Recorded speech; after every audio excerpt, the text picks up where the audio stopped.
The Ford Model A, an American classic rendered here in 1/24th scale by ICM.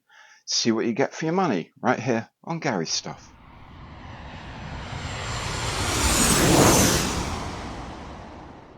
Hi, I'm Gary. Welcome to the channel. Welcome back if you've been here before. Today I'm having a look inside the box of the Ford Model A Phaeton in 1/24th scale from ICM. If you like what you see, please do remember to give it the imperial thumbs up on the like button below because every like counts, and do remember to subscribe to the channel. Make sure you hit that bell to be notified of all my future content as it is published, and of course for more concrete support please look at my partner programs in the information box below. Okay, let's make a start and have a look at the Ford Model A Phaeton in 1/24th scale from ICM. So here's the box of the Model A standard Phaeton, soft top of 1930s, an American passenger car. It comes from ICM, as you see here, 1/24th scale, and the product code is 24050. And as usual for ICM with these things these days, it's a nice sort of photoreal rendering of the car here in a kind of a Midwesty America setting. That's a very attractive looking piece of box artwork. On the long side here, it points out again it's ICM scale 1/24, code again. There's a QR code that takes you to the ICM website if you should have a nose around. It says it contains an unassembled plastic kit. Cement and paint are not included. There is an instruction sheet and decal sheet, which is cool. It's designed for model makers of 14 years or older because some of the parts are very small. And it says here, the first model of the legendary passenger car Model A from ICM. Accurate representation. It does have a high level of detail, as we'll see. There are 3 color scheme options with license plates of different states. When it's complete, the model will be 160 millimeters long and 75 millimeters high, and the box contains 203 parts, most if not all of which you will need for this build. On the other long end, again with the ICM logo, the scale and the product code, are the 3 cars that are included in the kit, the decals for them anyway, largely actually the license plates, let's be honest. So there's a car registered in Ohio in 1930, a car registered in 1931 in Michigan, and a car in New York State in 1932. This is the one on the box itself.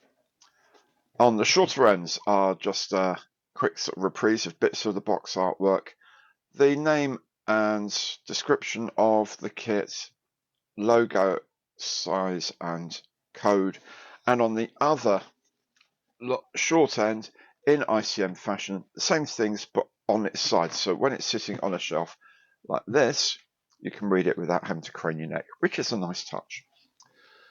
Nice glossy box as usual. Let's see what you get inside for your money.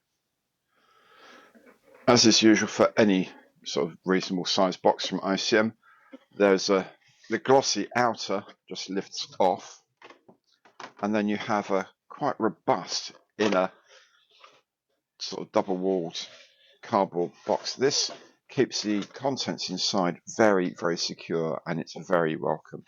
So inside we have a big cellophane bag with all of the parts.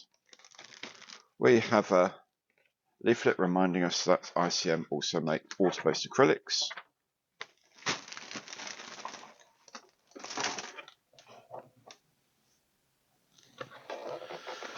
Then we have slightly more difficult to get out is the instruction leaflet, and normally inside the instruction leaflet, indeed, there is the decal sheet. But we'll have a look at all these different parts in a lot more detail now. Frame A here has some of the engine components, the chassis rails and the running boards on the side of the vehicle. Frame B has some transmission, suspension parts, exhaust, more parts of the engine and transmission, and the engine cover at the front bulkhead, radiator, and the covers for the engine compartment. Frame C has the components of most of the bodywork, so the sides, the floor, seats, and so on. Frame D, and there are two of these, gives us mainly the wheels. Frame F gives us most of the smaller bits and pieces, parts of the engine, the pulley system at the front, for example, bits of things like carburetors, front bumper, fender in the USA, levers and whatnot, and the steering wheel here. And then frame H is the convertible top in the up position. Frame G has all the transparent parts. We have a single piece windshield, we have the two side windows, we have a small window that sits in the back of the convertible top, and we have headlamps and a couple of other running lights as well.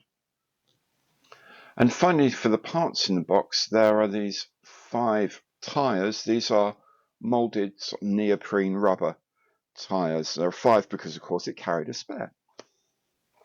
Have a closer look at the plastic. It all looks quite good. There's a little bit of surface marking maybe where some of the frames have been in contact in the bag, but nothing that's actually dug into the surface. The hinges look nice. The door mounting points look nice. The panel lines are good. Yeah, for 1/24th, I think these are perfect actually for scale myself. There's yeah, a bit of scratching around from being in contact in the bag. There's a bit of tiny bit of this sort of flow wave lines here where you've got different bits of plastic injecting maybe at different speeds and temperatures or whatever, but you can't feel that at all on the surface. There's no evidence of that actually impeding the surface at all. Other than that, beautifully clean. As usual with new ICM molds, these are absolutely crisp and sharp, and absolutely no flash on this frame at least. But the plastic looks and feels rather nice. I like the moulding on the seats. It looks quite convincing. The sort of stitched upholstered leather. Yeah, very nice. Look at some of the slightly more critical detail. These radiator grills are nice and sharp. Everything looks sharp. That's what I like. This bulkhead, very clean. The louvers on the side of the engine compartment are all nice and straight and nicely moulded as well. What I do like when you get to things like this suspension setup, you have a look at the leaf springs, and each individual leaf has been moulded correctly, and all of these joints, all of these nuts and bolts and joints have been carefully put on rather than just sort of slapdashed in. The way that the leaf spring there goes into this whole rear suspension setup, where it sort of moulds in, is beautiful, absolutely beautiful. The care taken in the design is very nice. Let's see if I can get that a bit sharper. Look at those nuts and bolts. For I guess the differential or something like that, a transfer box of some sort. I suspect that might be the somewhat rudimentary instrument panel, but I think there's maybe even a clear part that goes into that for a gauge, maybe. But as I say, all of these parts are beautifully moulded and really lovely design.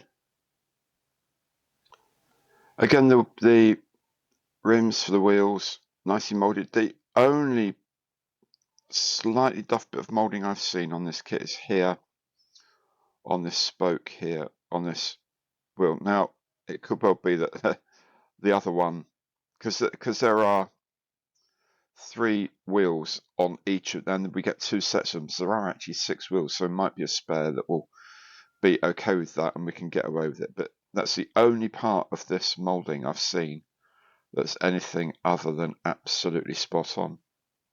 They're beautiful. Look at this rolled up strap sort of thing. Isn't that exquisite? Absolutely lovely. Yep, brilliant. Very happy with the moulding. If we look at the decal sheet, you'll notice that you actually get 6 sets of number plates rather than the 4 that's given on the outside. So you can actually make one of 6. There's Michigan, Pennsylvania, Ohio, Indiana, New York State, and California. And there are some other little bits and pieces of decals around. There's probably not an awful lot on this kit for decals other than maybe the instruments and the number plates. Oh, and the Ford logo here. But we'll have a look at them in a lot more detail, a lot more close up, and see how they've been printed. Okay, so here's the number plates. Look okay. Printed nicely enough. Colours are quite sort of vintage looking. I love the 4s on these ones here, on the Michigan plates. The 4s are lovely. Very deco. And the 5s here in New York are really beautiful shapes as well. But yeah, they look fine. I'm guessing they're not spot colour. I'm guessing they're 4 colour. I can't really tell as I'm filming this. I'll probably have to have a look later on. There's a Ford logo that doesn't look complete. Maybe that is something to do with not making a complete copy of a Ford logo. I don't know. For licensing purposes, I suspect. A few other bits and pieces here. All instrument bits and pieces. I mean, yeah, when you're building one of these, you're not looking for the accuracy of the decals, really mainly, apart from, I suspect, the instruments and the number plates. And here we have the instruction leaflet. As usual with ICM now, there's a full colour reprise of the box art. The front and back tend to be in full colour because that's where the pictures are, and also the layouts are at the back as well. At the front here we have all the paint callouts in rough colours and then in ICM codes. Of course, you can then convert these codes to other manufacturers. There's plenty of ways online you can do that. There's a description of the Model A standard Phaeton soft top here in English and in Ukrainian, and some basic stats. I was slightly confused then, sorry, because there's tactical and technical. Tactical specs of a Model A Ford. Anyway, the specifications of the car here, and also in Ukrainian as well. There's just a very brief sort of translation of what these symbols used mean. Most important and really useful down here is a QR code link to a YouTube video, which is a step-by-step video instruction. This is derived from the CAD, so it's a computer-generated 3D video of how to put all the parts together. Now, of course, it's not going to replace a talented YouTuber.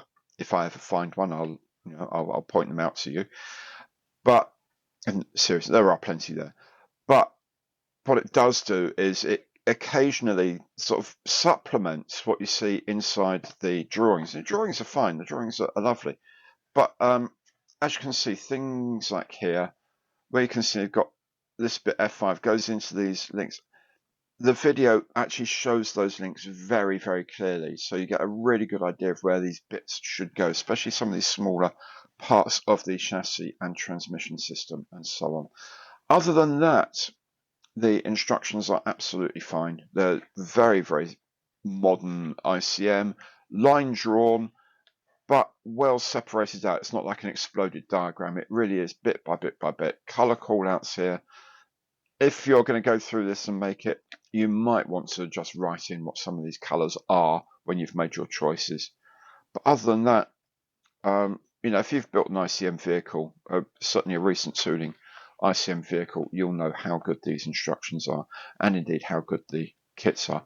Frame map at the front as usual, so you can double check where things are, and they do actually have little numbers on them as well in the corners, just so you can help you find where bits are on the frames if they're not immediately visible to you. So at the back, as usual, there is a mask template, should you want one. inside and outside mask for the windshield. The rest are stuck on different suits, so you don't need to build the thing before you put these on.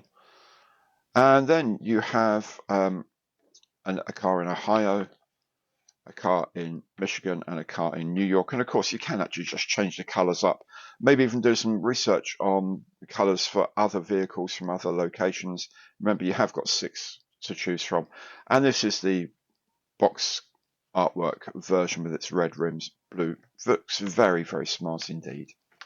So that's the instructions. There it is, a very good looking kit and well up to ICM's modern manufacturing standards, I think. If you've liked the show, please remember, give it the old imperial thumbs up on the like button below, because every like counts. And of course, subscribe to the channel if you'd be so kind. Make sure you hit the bell and you'll be notified of all my future content as it is published. Thank you so very much for watching. Hope to see you again soon on the channel. Take good care now and goodbye.